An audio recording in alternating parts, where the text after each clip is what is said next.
Pour yourself a sweet tea, pull up a lawn chair, and turn the page with us. You're listening to Right On Mississippi, a podcast taking you inside the minds of America's most treasured wordsmiths. Hosted by Ebony Lumumba and brought to you by the Mississippi Book Festival, the South's literary lawn party.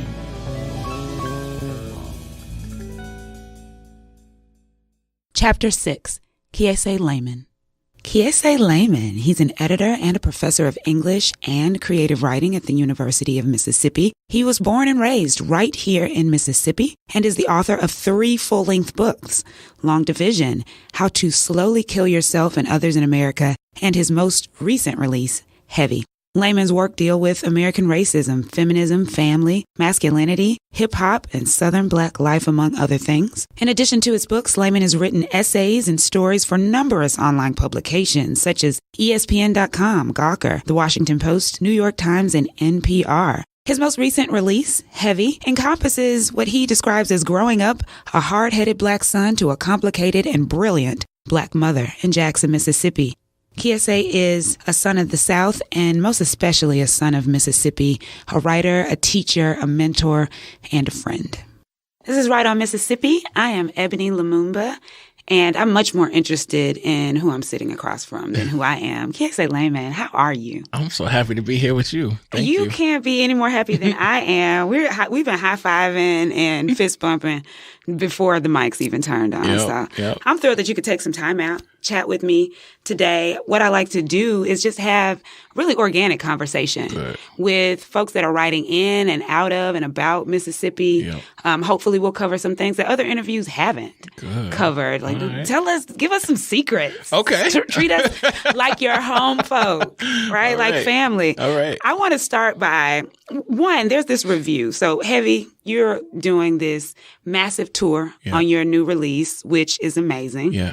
And I don't just say that because I like you. Right. But as a literary critic, I feel like I can say it's amazing. It's good stuff. Yeah. But there is this review that says Kiese is a star in the American literary firmament.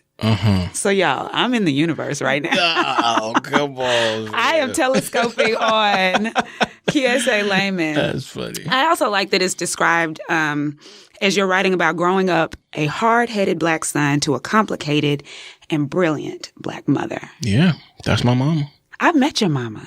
Did you? Yes, she's a force. She is a force. She is a force. And I was instantly like taking notes on how to be. Yeah. You know, when I was a kid, people would meet older people, young people, and they'd be like, who's your mom? I was like, my mama teacher Jack, because we got different last names. They'd be like, who's your mom? I'd be like, Mary Coleman. And often those people would be like, that's your mama, and I was like, fam, you have no idea. You think it's hard in that classroom. 24/7, you had it. She don't play at home. She did not play at home. I can sense that. But then she's a complicated woman. So like she did play at home. She would laugh and she would, She's a whole woman. She's completely whole. And that's what I tried to bring to that book, and also just bring the importance of reading and writing, which is really what the thing she gave me, and caring for our people. Like, those 3 things are the most important things she gave. And in the midst of, giving me all of these tools and whatnot, I just got to see her become, you know what I'm saying? She had me when she was 19. She was a young woman. And I just got to see her go through a whole lot of things that, I think she regrets, and she got to see me go through everything that I regret. And so I just wanted to write a book, you know what I'm saying? Like, directly to her about the secrets that we kept from one another, but that we both knew. Right, like unspoken truths. Yeah. You knew they existed, but absolutely. It just wasn't the conversation that you were having at dinner. Yeah, we didn't know how to talk about it. I mean, we didn't know how to talk about sexual violence, Like, my mom was in an abusive relationship. We didn't know I knew how to fight the dude who was harming her, but I didn't know how to talk about what it made me feel, and she didn't. Or that you needed to do that. You needed to talk through that. Definitely needed to. I mean, retrospectively, and now, thankfully, like, I think people are more likely to do that, have those kind of conversations. But back then, all the books I read, all the essays she made me write, none of that really prepared me to talk to her about what I saw her experiencing and what I was experiencing. So I needed to get to a place with my art where I could do it. And wow, and we get heavy. Yeah, but real talk, I've been trying to write heavy. Like, if I'm gonna be honest, like, my first novel, Long Division, like, I was trying to write heavy. I just couldn't write it. My second book, How to Slowly Kill Yourself and Others, I was definitely trying to write heavy. I just didn't have the courage. I didn't have the skill. You know what I'm saying? Really? I just couldn't pull it off. You know what I'm saying? And I mean, we've experienced your skill and what I would describe as courageous writing. So to hear you say that you don't think that even those two texts embrace it in a way that Heavy does, that's fascinating. Like in that first book, I talk about this time when I was tripping and my mama pulled a gun on me. And the way I write it, it appears that that's the only time my mama pulled a gun on me, you know? And my mama pulled a gun on me numerous times. This happened. Because I was tripping, right? And I'm not saying she should have or blah, blah, blah, but she did. And when I was writing that book, I was still in that place where like I can't tell all of our secrets or a smidgen of our secrets because my mother and I are not independently wealthy. We have to go to work tomorrow. Yes, You know? I mean, there's social judgment too that will hinder your lifestyle. Yes. Or ability to live. Yes. I'm with it. And so I knew that if I rendered my mama like, with lots of dimension, I think some people might judge her, but I figured if I pulled it off the way I wanted to, people would see that she, like most Americans, is a complicated woman who fails sometimes and succeeds often, but also like the thing that distinguishes my mom from most people is that she has like an abiding love for Black folks in the South. Yeah. And she has an abiding love for reading and writing. Like she really believes that can save us. Like, and I'm not sure that can save us, but she believes that. And so anyway, once I got those two books out from under me, I felt like I could do some. So there was some groundwork that had to be laid. Had to be laid. I can understand that. I'm interested, one, in Black motherhood because I'm a Black mother. Yes. And Black motherhood raised me, my mother, my grandmother, my sisters as mentors to me. But I want to know about what you feel the importance is of hearing about Black motherhood from a Black man. Oh, boy. Especially considering like where we are socially, Mississippi, the nation, the world. Yeah.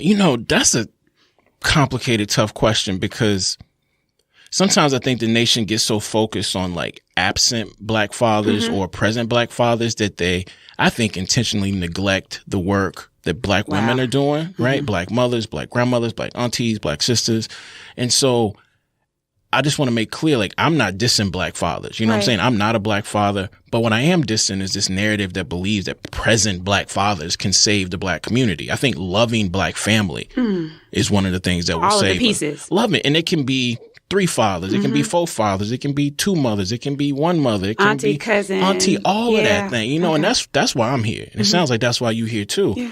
And so, yes, absolutely. As a man, cisgender man, like if I do have children, I want to be not just present, but I want to be loving and caring and patient the way my grandmother was with me. You know what I'm saying? And so I just think it's important for us as Black men to not just talk about our mothers in that very sometimes like reverential Dear way. Mama.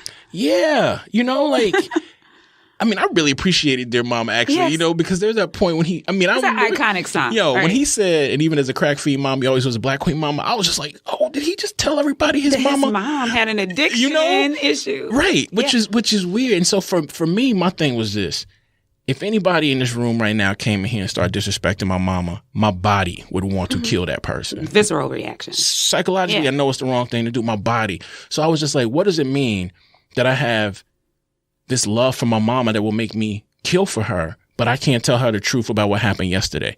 I feel like that's like a tricky kind of love. I wouldn't even call it a love. So I just wanted to explore. And she's the same thing with me. My mama does not play. If you touch me, she gonna come after you. But we weren't good at being honest. So as a Black man in Mississippi who's, I think, encouraged to defend mothers, but not be honest with mothers, defend Black women, but not be honest with Black women. Or accountable to Black women. That's the more important word. I just wanted to try to create a different kind of text where I'm being honest, I'm trying to be accountable, but I'm also talking about big old gaps in me, and a lot of fear I have about having children. You know what I'm saying? And part of that is because I don't want to make mistakes my parents made. And another part of that is I think sometimes I want to keep making the mistakes, and I don't think I can make those mistakes if I have children. Well, let me tell you, children just call you out on your mistakes. See, maybe Mommy, I do need some children. You did that wrong. Mommy, that's a bad word. That's what I get from Is that what they tell my you? 4-year-old. Like, Mommy, you're not supposed to do that. What? Yeah, accountability. Multiply. How was actually having a child different than what you thought it was going to be? In every way. I had none of my expectations were like validated. Word. It is this transformative thing that you do, that the transforming never ends. So you never become the butterfly, right? You are always in the cocoon. You are always transforming. You are always growing and shrinking and learning. So yeah, I don't give mothers advice outside of go to sleep. Get your sleep. Right? Like get some rest and be a rested person, because I mean, there's nothing that has happened to me that will happen to you in the same way. Damn. Yeah. Did that scare you? I mean, in a good way. It scares me every morning. In a good way. Like, what is today going to be? But I take it 24. That's so interesting. Because most people talk about it as if it's like, this is what it means to be a mother for everybody. And I like you. Like, I mean, that would be really nice if that were true. Right. And there was a book or a DVD or a Netflix docuseries that I could have watched and known what to do. Yeah. Yeah. But you know, what I like that you've done with Heavy, and I was talking to Jesmyn Ward about your book, and she had so many wonderful things to say about Jesmyn. Yeah. I mean, I want to just like Photoshop myself into that relationship, like that friendship with the two of you guys. She fit professionally. I just got to say this. She made me. Put it on wax. You know what I'm saying? Yeah. I need people to know that. Like, my mama made me. Yeah. My mama made me an artist. But in this profession, you need more than that. You need somebody. You need a community. You need a community, and you often need a model. And like, literally, Jesmyn went to Agate, I went to Agate. Yeah. Jesmyn went to Bloomsbury, I went to Bloomsbury. Jesmyn went to Scribner, I went to Scribner. You know what I'm saying? Like, I literally followed this. I mean, how much of that was being able to see yourself in a place where we don't see ourselves? It was all of that. I was just like, at the time, when I say we, I mean Black people. But that's we, yeah. Like, I was creating art that I thought was good and provocative, but there wasn't a place for it in the marketplace. I mean, I had a book deal with Penguin, and then they were like, you got to take the racial politics out of your book. And I was like, well, fuck, I don't have a book if I do that. And then I saw Jesmyn was at this independent place in Chicago, Agate, sent my books there. And my whole thing ultimately was like, if you accept the way Jesmyn writes about her Mississippi, you might be able to accept the way I write about mine. And and we different writers, you know what I'm saying? Absolutely. I think one of the things that connects us is that we definitely have like a love for us. And we really are interested in like the mystery of like Black life and death, but we know we're different. But end of the day, that's a sister from Mississippi. Yeah. And I'm like, if you make a way for her, maybe y'all can help make a way for me. And so my goal is to help make way for more folks coming after us. But Jesmyn she set it in motion. I mean, what a wonderful example to have. Oh my goodness. What you all are doing collectively, and there are others, you know, young sister Angie Thomas. Oh my God. Is doing this as well. It's what we have, I think, right now in Mississippi is a literary moment that we've never seen before, where we have these writers of color who are writing our truths. Right. And they're varied, they're myriad. And so coming up as a lover of literature, that wasn't what I was able to read from Mississippi. That's right. You know, I was impacted by Eudora Welty and how she documented Black life, and I still engage that, and that was helpful. But now I'm so excited for the young people that I teach at Tougaloo College and my children, that there is this moment happening where this truth is very raw, and it's beautiful, and it's ugly, and it's told by folks who have lived an experience that they've lived. Like, y'all aren't living at a Roanoke. Right. You know, that's a big deal. That's a big deal. And to know that it can happen. And for you all, I mean, the three that I've mentioned, you, Jesmyn, and Angie, making a choice not only to write about Mississippi, but to live in Mississippi. You better tell it. Tell me about this, this choice to be here. That's a choice. And what it means. You just said it all. Like, we grew up with these models that were incredible, literary models. Yes. Incredible. And Margaret Walker, I think, had a lot of love for Mississippi. She did. But there are a number of other people, understandably, who could not bear the weight of this state, right? And Wright is one of them. Yeah. But, you know, I'm not speaking for Jesmyn, and I'm definitely not speaking for Angie, but you can see in our work that we critically love this place, and we want to be here. I mean, we could all be living in other places. You know what I'm saying? We could all be living in other places. But for me, I didn't come home just because, you know, I wanted to impact like the younger generation. That's part of it. But really, I came home because that Mississippi, that thing that made me, like, I just couldn't see or feel any of it when I was up in New York. That thing that made me. Can we is that the next part? Okay. That thing that made, and I know you know, I mean, yes. There's that thing that made me, like, I remember I got stopped by the cops up in New York. I was driving my partner's car. The cop said I did a rolling stop sign. And often when I got stopped by cops in New York, my colleagues would just drive by me, wave. You know where I'm from. If you see somebody, just wave. And I don't know. I'm saying like this is not the time to be. Where I'm from, if you see somebody, if I see you hemmed up by a cop, I'm gonna stop to make sure you okay. Absolutely. So that was the most explicit example. And I was like, all right, I got to go back home. Like not just because I got I want to bring something good home. Yes, but also like I just needed. I needed that spirit. I needed that force. I needed. That thing that made my grandmama, that made you, that made me. And I needed to be, and Mississippi is a place where a lot of times people who can leave. Yeah. You know what I'm saying? So I just needed to come back. Like expected trajectory, I think. That's it. Yeah. My husband and I, we left for college and grad school and we circled back and we're here, until further notice. That thing that made me though, I love this quote. Yeah. And you're talking about this experience that you had with the cops in New York. And I think about something that I don't know that anybody I know has noticed, but when there's a funeral procession in other parts of the country, people just keep driving past They don't know to pull over. Right. And I didn't realize that until I left home, that this was at least a Southern thing maybe, but certainly a Mississippi thing, that when you are in a funeral procession, other drivers pull over until it has passed. Yeah. This moment of reverence. And so that's real.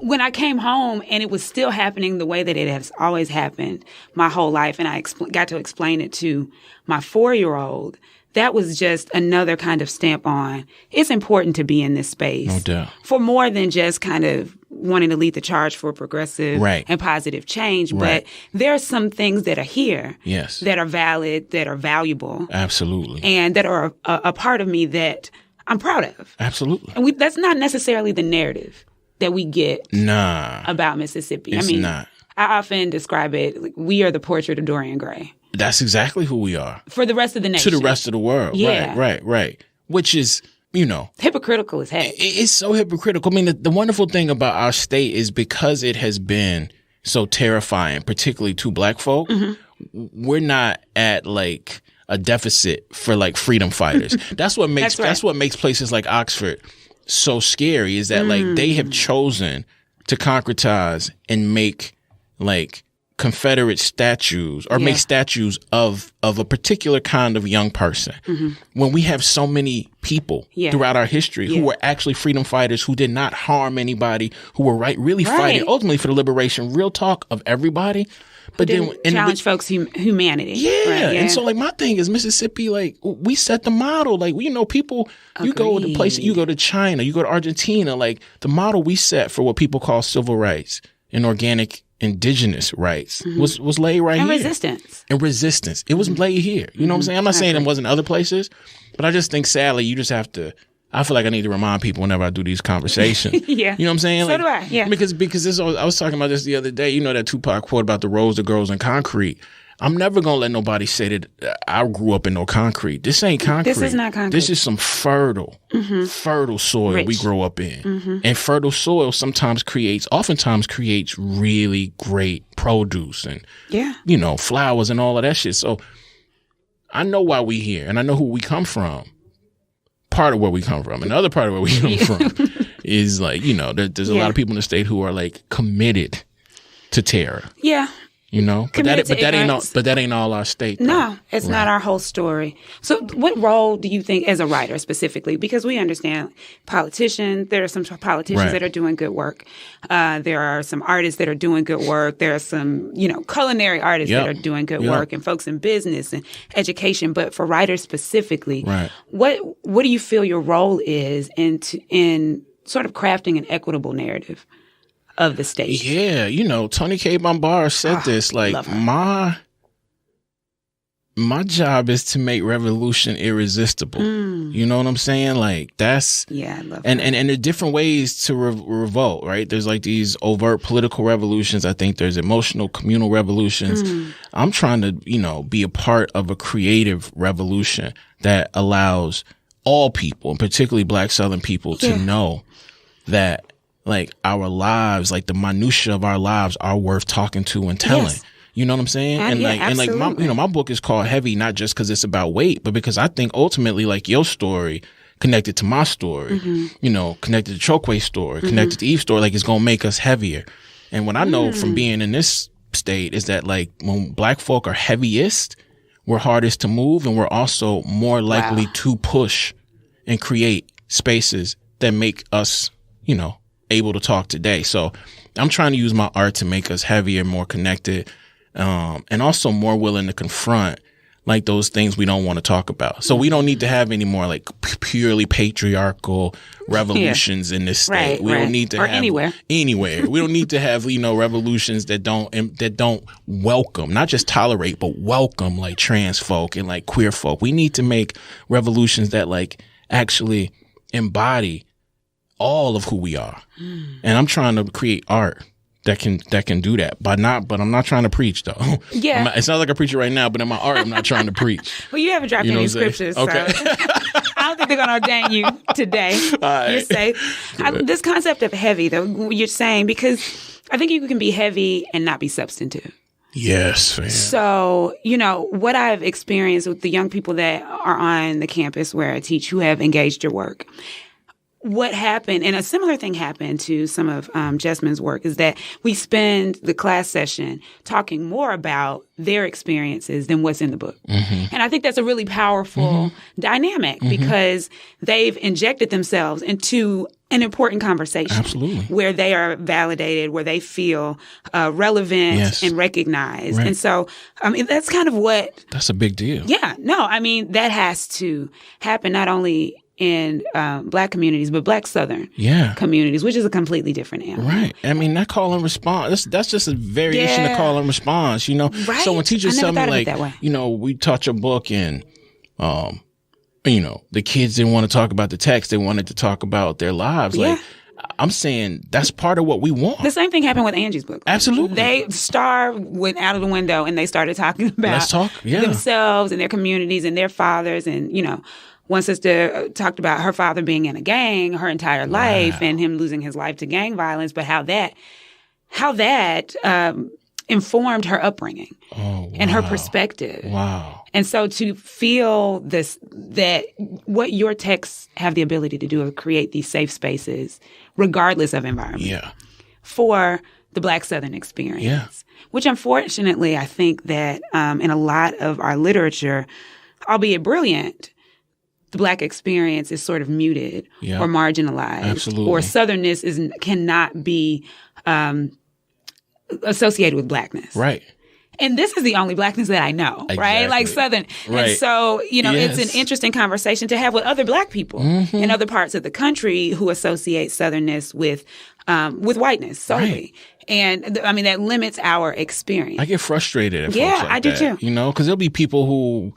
Lots of letters after their name, but like they've ceded the South to white folk. I mean, you saw it. We just saw it with the election.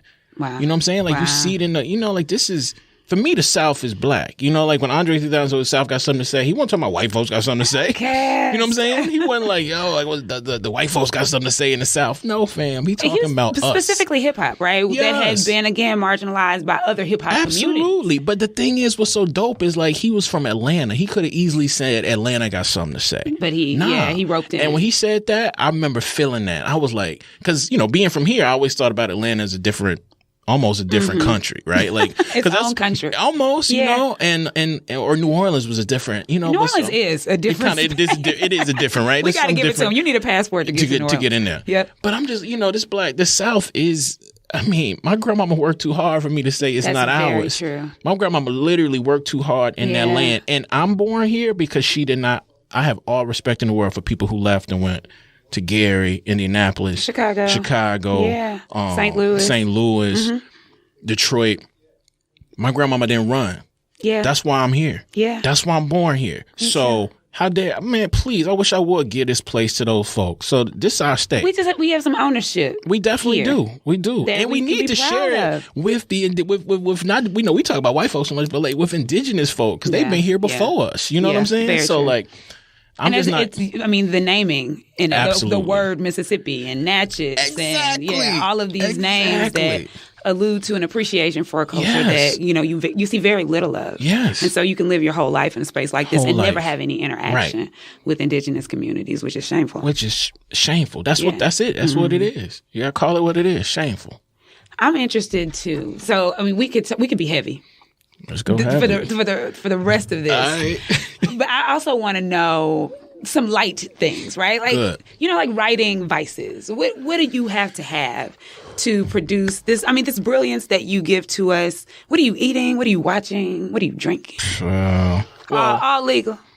I'm gonna be. Okay, so I grew up not drinking anything. Yeah. Like I grew up, I didn't because of I drank when I was like 10, and that wasn't a good thing for me. So Yeah. all throughout, I didn't drink, I didn't smoke. But I was in Portland. That's rare for a Southern experience. Oh yeah, but I was in Portland I was in Portland like last year, where it's legal to do edibles, and Oh goodness. I did an edible, and I was just like, oh my God, like everything could have been different for me, because for me, That's scary. That's a scary place, though. Portland? No, not Portland. Oh, but edibles. I mean, whatever that edible took you, brownie or gummy snack. Man, that thing took me, bro. It just took me, and then and one of my friends was like, "See what I was saying? If you would have been doing this all them years, you wouldn't have been so mad." And I was like, "That's a good point." But There's some value in anger. Absolutely, Yeah. That's what I want to say. Like, thank you for your anger. I want to say one of the best things that happened to me as a writer is that when I was becoming, I wasn't drinking or smoking. I'm not trying to say other You were people. lucid. Oh, I was just completely in it. I needed to feel every centimeter of everything I felt and try to render it on the page. Listen, it's kind of like childbirth. We can go back to For that. real? So when you don't have the meds, I mean, it's a different experience. Did you do it without the meds? A little bit. What? Because you wanted to feel No, that. because things don't go your way all the time. So sometimes you don't have time for that. Wow. Yeah. Yeah.